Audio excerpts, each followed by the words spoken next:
Broadcast Pioneers member Barry Magarick, that's spelled Magarick, is a veteran broadcaster, advertising writer, spot producer, advertising and marketing agency owner, plus much more.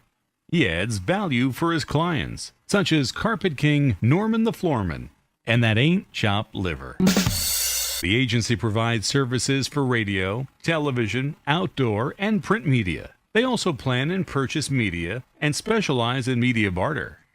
Barry Magarick is no stranger to philanthropy. He serves on the board of directors of the Abramson Center for Jewish Living, formerly the Philadelphia Geriatric Center, the national and regional boards of Boys Town, Jerusalem, and the Civil War and Underground Railroad Museum.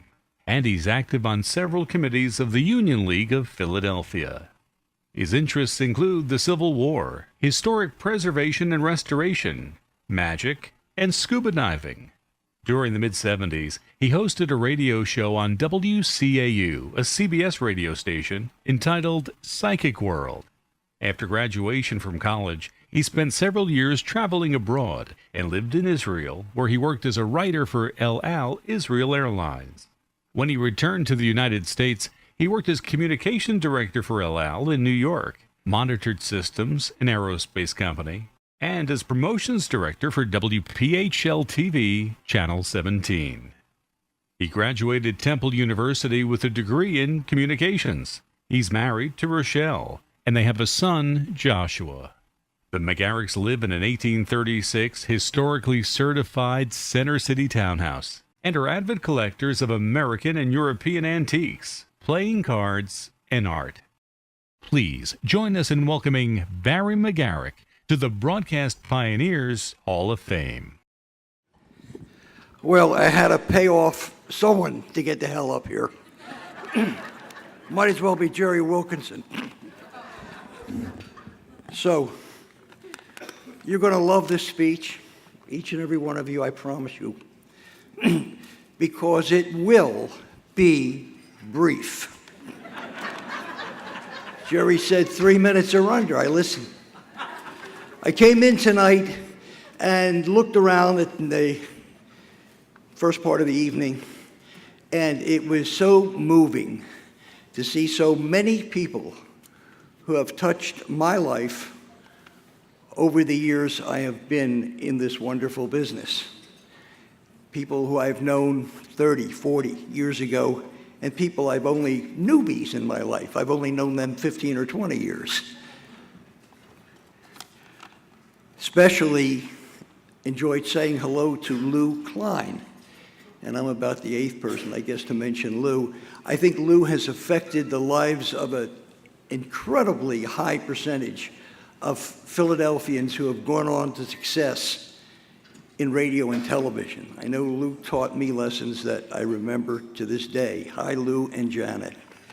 I'm very proud to be here and very thankful for this recognition of my peers. I want to thank all of you. Thinking back, I recall feeling like a success after I had been in the ad business only 2 years after I started from my living room in Winfield. A friend of mine said, "No, Barry, wait till you've been around 5 years. Then you can call yourself a success."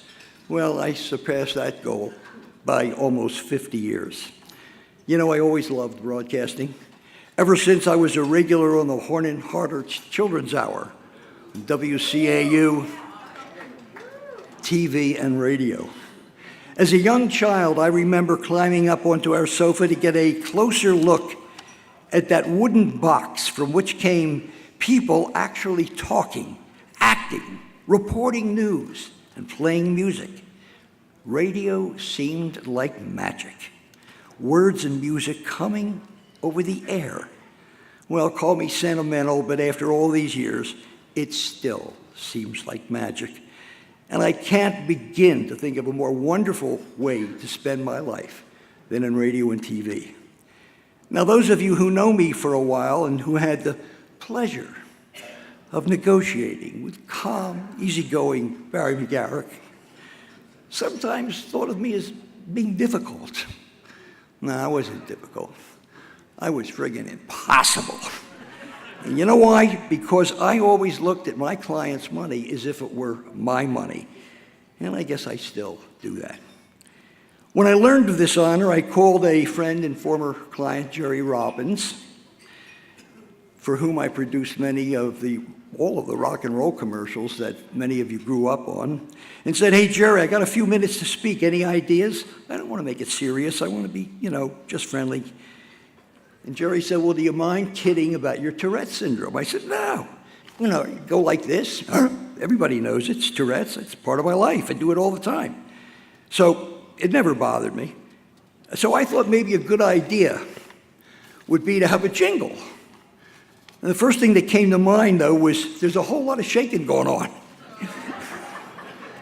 That would have been perfect, but it was taken. The next idea I got, shake, rattle, and roll.